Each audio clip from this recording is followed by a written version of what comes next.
Pernah nggak sih kalian baca atau nonton cerita horor yang benar-benar nempel di kepala, bahkan pas lampu udah nyala? Apa sih yang bikin sebuah cerita itu efektif banget buat nakut-nakutin kita? Nah, hari ini kita bakal bedah tuntas, lapis demi lapis. Rahasianya tuh bukan cuma soal jump scare atau monster yang serem loh, tapi ini tentang gimana ceritanya dibangun dengan rapi, ada permainan psikologisnya dan seni membangun ketegangan. Pelan, pelan, sampai akhirnya kita nggak tahan lagi. Nah, untuk ngebahas ini, kita akan pakai satu studi kasus yang keren banget. Sebuah cerita pendek yang jago banget bikin ngeri. Judulnya, Senyum di Ujung Lorong. Anggap aja ini kayak master kelasnya bikin orang ketakutan. Oke, siap. Kita langsung mulai aja ya. Jadi, kita bakal ikutin alurnya, mulai dari gimana misterinya dimulai, terus masuk ke babak 1 soal atmosfernya yang mencekam, babak 2 soal langkah kaki misterius itu, babak 3 pas si sosok muncul di lorong, sampai babak final dengan senyum yang mengerikan. Oke, jadi cerita kita ini dimulai sama tokoh utamanya, namanya Damar. Dia baru aja sampai di rumah kosong almarhumah neneknya, sendirian, tengah malam. Nah, disinilah panggungnya disiapin. Sebuah tempat yang harusnya akrab, penuh kenangan, malah jadi terasa asing dan bahaya. Nah, kita masuk babak pertama nih. Bagian ini, atau yang biasa disebut eksposisi, tuh penting banget di cerita horor. Tugasnya cuma satu, ngebangun suasana.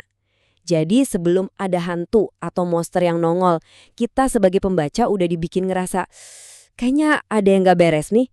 Ada firasat buruk kalau sesuatu yang jelek bakal kejadian. Coba deh perhatiin kalimat ini. Penulisnya pakai teknik personifikasi yang keren banget. Rumahnya tuh nggak cuma digambarin sebagai bangunan tua, tapi seolah-olah hidup.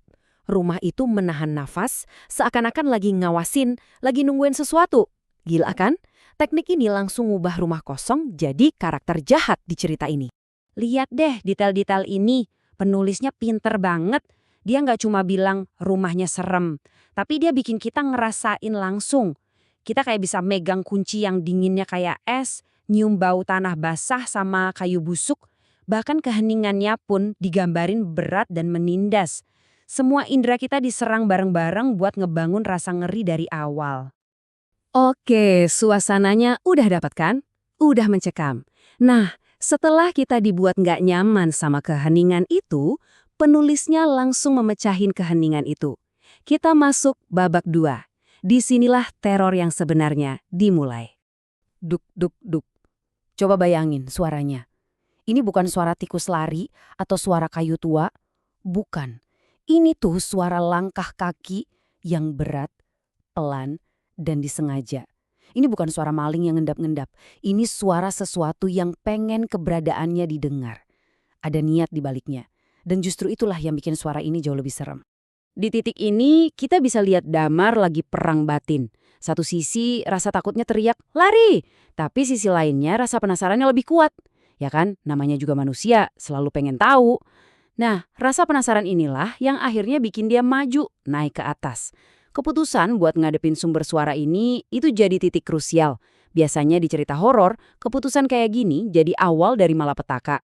Dan sampailah kita di klimaksnya, puncak dari semua ketegangan yang udah dibangun dari tadi. Damar akhirnya sampai di lantai 2 dan dia berhadapan langsung dengan sumber suara misterius itu di ujung lorong. Di adegan ini penulisnya kayak ngeluarin semua senjata andalan horor. Lorong yang panjang dan sempit. Ini bikin kita ngerasa kejebak, klaustrofobik. Terus senternya dibikin kedap-kedip, bikin makin panik kan? Dan yang paling jago, cuma dikasih lihat siluet. Kenapa? Biar imajinasi kita yang kerja keras. Kita sendiri yang ngebayangin hal paling serem yang bisa ada di situ. Nenek. Nah, ini dia momen harapan palsu yang brilian banget. Sesaat Damar dan kita yang baca juga langsung mikir, oh, mungkin ada penjelasan yang masuk akal. Mungkin itu beneran arwah neneknya yang baik. Penulisnya ngasih kita harapan kecil ini cuma buat dihancurin dengan lebih sadis lagi di adegan berikutnya. Oke, selamat datang di babak final. Babak di mana semua harapan tadi dihancurkan lebur. Pengungkapan terakhir ini emang sengaja dirancang buat ngerusak semua ekspektasi kita. Dan ngasih pukulan terakhir yang benar-benar telak. Coba deh lihat perbandingannya. Di kepala Damar, dia berharap melihat mata neneknya yang hangat. Tapi kenyataannya cuma lubang hitam yang kosong. Dia berharap melihat wajah yang dia kenal, Tapi yang ada cuma topeng pucat keriput. Dan yang paling parah, dia berharap senyum penuh kasih. Tapi yang dia dapat adalah senyuman yang lebarnya mustahil. Kontras antara harapan dan kenyataan ini ngeri banget. Nah, kita fokus ke deskripsi terakhir ini.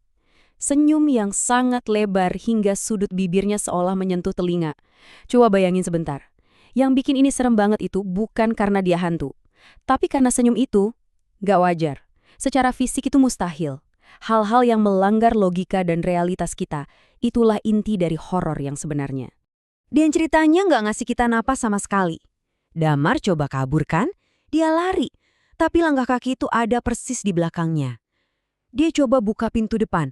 Pintunya kekunci rapat. Harapan terakhir buat keluar, hilang. Rumah itu bukan lagi sekedar tempat, tapi rumah itu sendiri adalah perangkapnya. Monsternya.